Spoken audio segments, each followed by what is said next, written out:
अस्सलाम वालेकुम। हम इस वीडियो में बात करेंगे वाइल लूप पर, क्योंकि हम लूप कंस्ट्रक्ट पढ़ रहे हैं तो वाइल लूप पर बात करेंगे।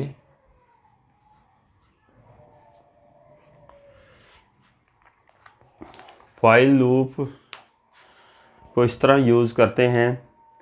लूप को स्टार्ट करने से पहले सबसे पहले हम लूप कंट्रोल वेरिएबल डिक्लेयर करेंगे। सबसे पहले देखते हैं लूप कंट्रोल वेरिएबल क्या है।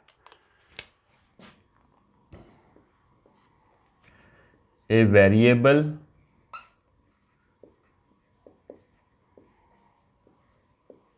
whose value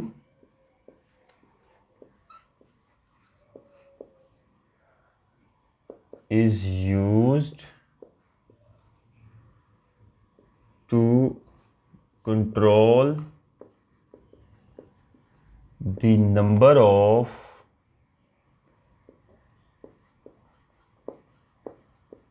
iteration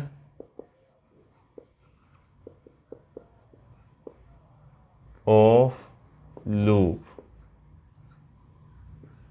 is known as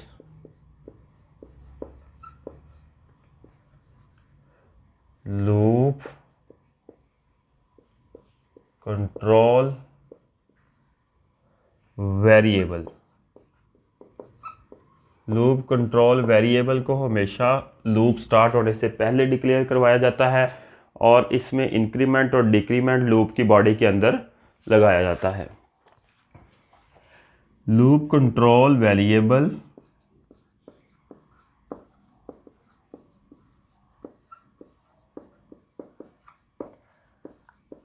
is always initialized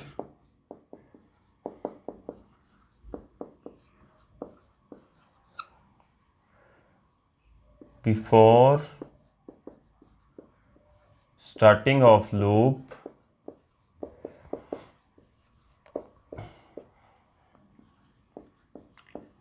and is incremented or decremented inside body of loop। अभी तक हमने कहा लूप कंट्रोल वेरिएबल हर एक लूप को कंट्रोल करने के लिए, हैंडल करने के लिए लूप कंट्रोल वेरिएबल यूज़ होता है। अगर लूप कंट्रोल वेरिएबल नहीं होगा तो हमारे से उसकी एंडिंग कंडीशन कंट्रोल नहीं होगी। हमने लूप में कोई ना कोई ऐसी वैल्यू ज़रूर रखनी होती है जहां पर जाके हम लूप की कंडीशन को फॉल्स करवा सकें। अगर ऐसा नहीं होगा लूप कभी एंड नहीं होगा, और अगर जो लूप एंड ना हो उसको हम क्या बोलते हैं? Infinite loop. अगर लूप की कंडीशन कभी फॉल्स ना हो तो उसको हम क्या बोलेंगे? Infinite loop. अब बात करेंगे वाइल की। In while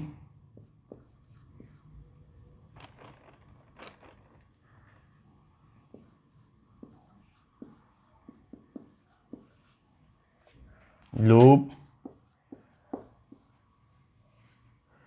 computer checks the condition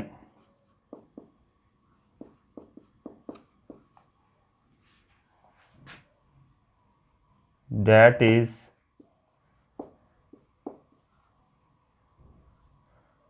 initialized before starting of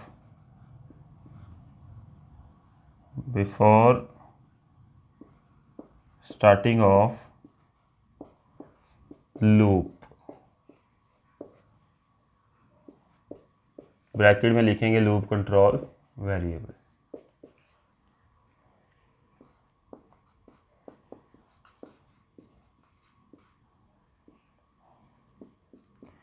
if condition, given condition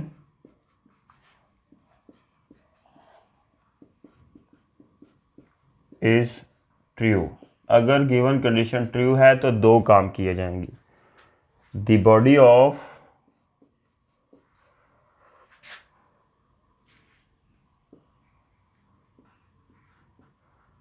loop is executed and value of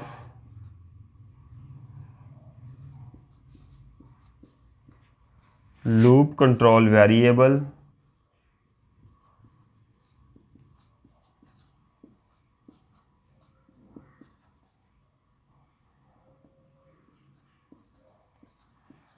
is incremented or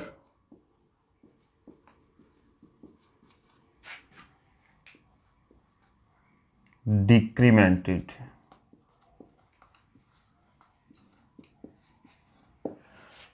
अगर गिवन कंडीशन ट्रू होती है तो एक तो लूप की बॉडी एग्जीक्यूट होगी, नंबर टू जो loop की बॉडी में वेरिएबल होगा, लूप कंट्रोल वेरिएबल जिसके बारे में हमने कहा, इसको इनसाइड द बॉडी डिक्लेयर करवाते हैं।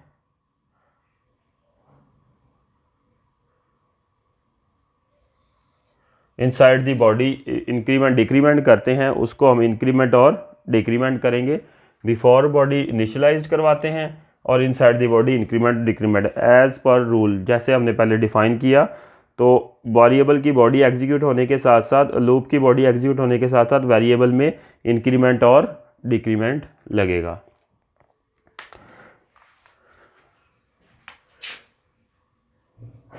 इफ कंडीशन इज फॉल्स, नहीं, इसके बाद एक बात और है। After that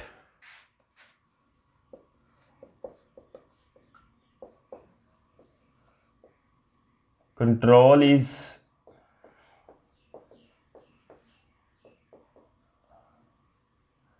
again transferred to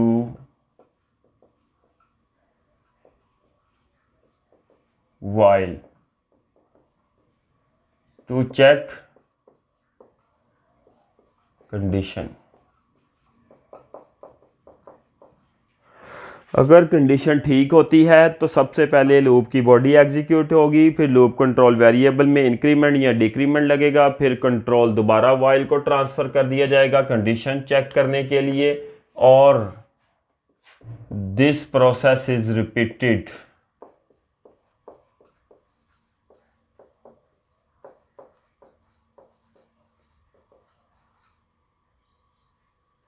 until given condition is true।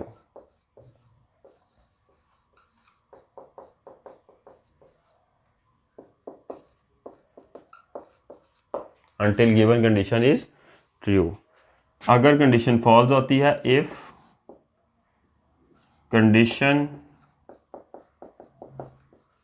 Is false then body of loop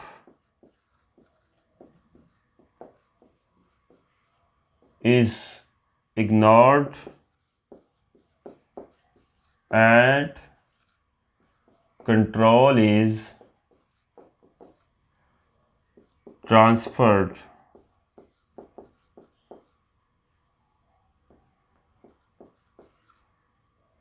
to next statement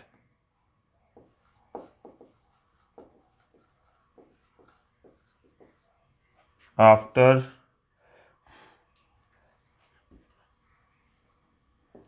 statements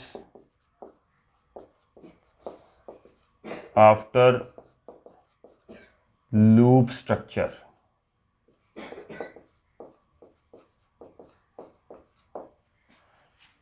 अब इसके बाद इसका सिंटैक्स देखेंगे।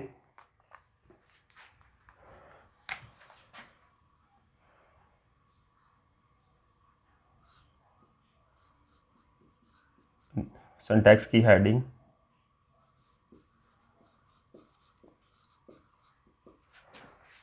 सिंटैक्स में सबसे पहले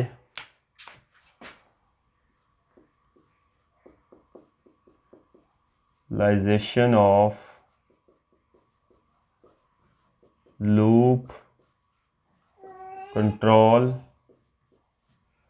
वेरिएबल,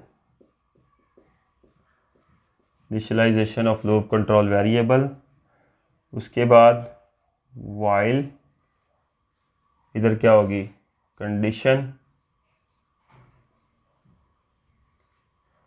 उसके बाद वाइल की बॉडी होगी, स्टेटमेंट्स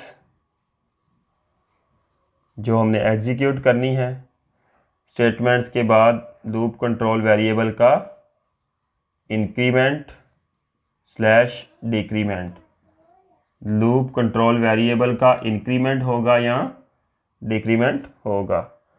इधर ब्रैकेट में लिख देता हूँ लूप कंट्रोल वेरिएबल।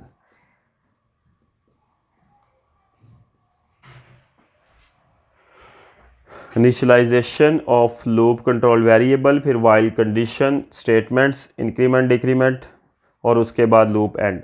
जैसे ही हमारी कंडीशन ठीक होती है ये स्टेटमेंट एग्जीक्यूट की जाती हैं, वैल्यू में इंक्रीमेंट डिक्रीमेंट, दोबारा ट्रांसफ़र कंट्रोल किसके पास आ जाता है, वाइल के पास, दोबारा कंडीशन चेक की जाती है, अगर कंडीशन ठीक है स्टेटमेंट एग्जीक्यूट, फिर दोबारा लूप के वैल्यू में इंक्रीमेंट और डिक्रीमेंट, इसी तरह दोबारा वाइल के पास कंट्रोल ट्रांसफ़र किया, जब तक कंडीशन ट्रू तब तक ये चीज़ें रिपीट होती रहेंगी। कौन सी दो चीज़ें, स्टेटमेंट्स एग्जीक्यूट होती रहेंगी, वेरिएबल की वैल्यू में इंक्रीमेंट या डिक्रीमेंट लगता रहेगा।